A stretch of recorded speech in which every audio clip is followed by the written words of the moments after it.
My name is Andrea. I am currently a single mom of 6. I'm 35, yeah. And I work full-time for a company by the name of USAA. A lot of people are familiar. I've been there for 7 years. I'm a customer service representative, and I like to cook. I like to exercise. I was raised in Brooklyn, New York, in the projects. I don't know if you're familiar with Jay-Z, but yeah, I grew up there. I moved to Louisville, Kentucky when I was about 10, going on 11. And when I moved here, I really couldn't read. I couldn't write. I could write, but I wasn't on the reading level. So moving to Kentucky, that is one of the good things, but I've been here for a while now.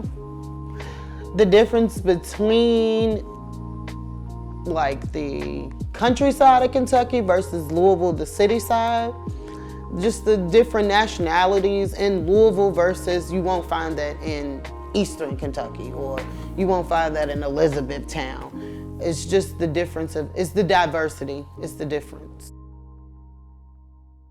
Being in jail was the most horrible experience ever. You get treated like you are not human. I thought that it was innocent until proven guilty, but once those cuffs go on your hand, you're basically guilty.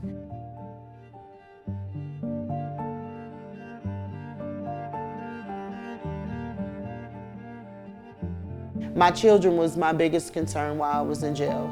My incarceration really affected my children really bad. I seen in my 5-year-old Paris, when I got out of jail, like it was a separation problem. Like I would go to the bathroom and she would cry.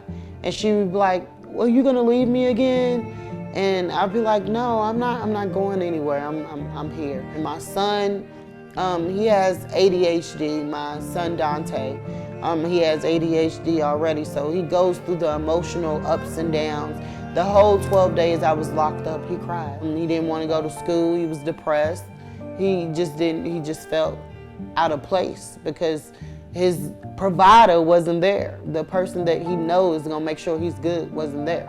So it was really hard for them to kind of adjust with me not being around.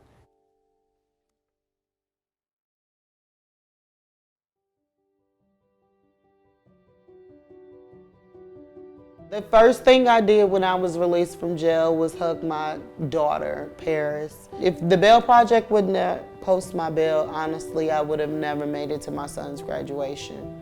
The feeling of seeing my first child walk across the stage was incredible. Like, it was a major accomplishment. My relationship with me and my oldest son, Jay Sean, it's a special relationship. Yeah, that's my baby, that's my life. That's my lifeline. We done been through traveling in New York, me pregnant, having a baby. He was actually there when I was delivering his sister. So like, we done been through some things. And he's outbeat so many obstacles.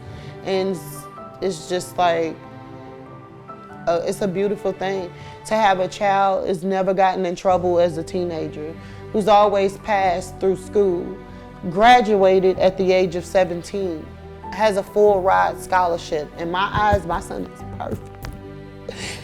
And it just makes me thrive to want more because he's so humble. And that's a good feeling when you have a child that's humble, who can adjust and adapt to good, bad, and excellent. All boils down to, if it wasn't for the Bail Project, I was not gonna be able to get to my son's graduation. And I wouldn't have been able to be with my children. So it's a lot that it's a domino effect of the good in this company and the good in this program. And it needs to be around. These are one of the programs that would benefit not only me as a minority, but everybody else who's affected by the judicial system, who's not able to bond out, who's not able to afford a $25,000 10% cash bond, who has a life and who wants to get back to life. So I really appreciate you all for that. Thank you from the bottom of my heart.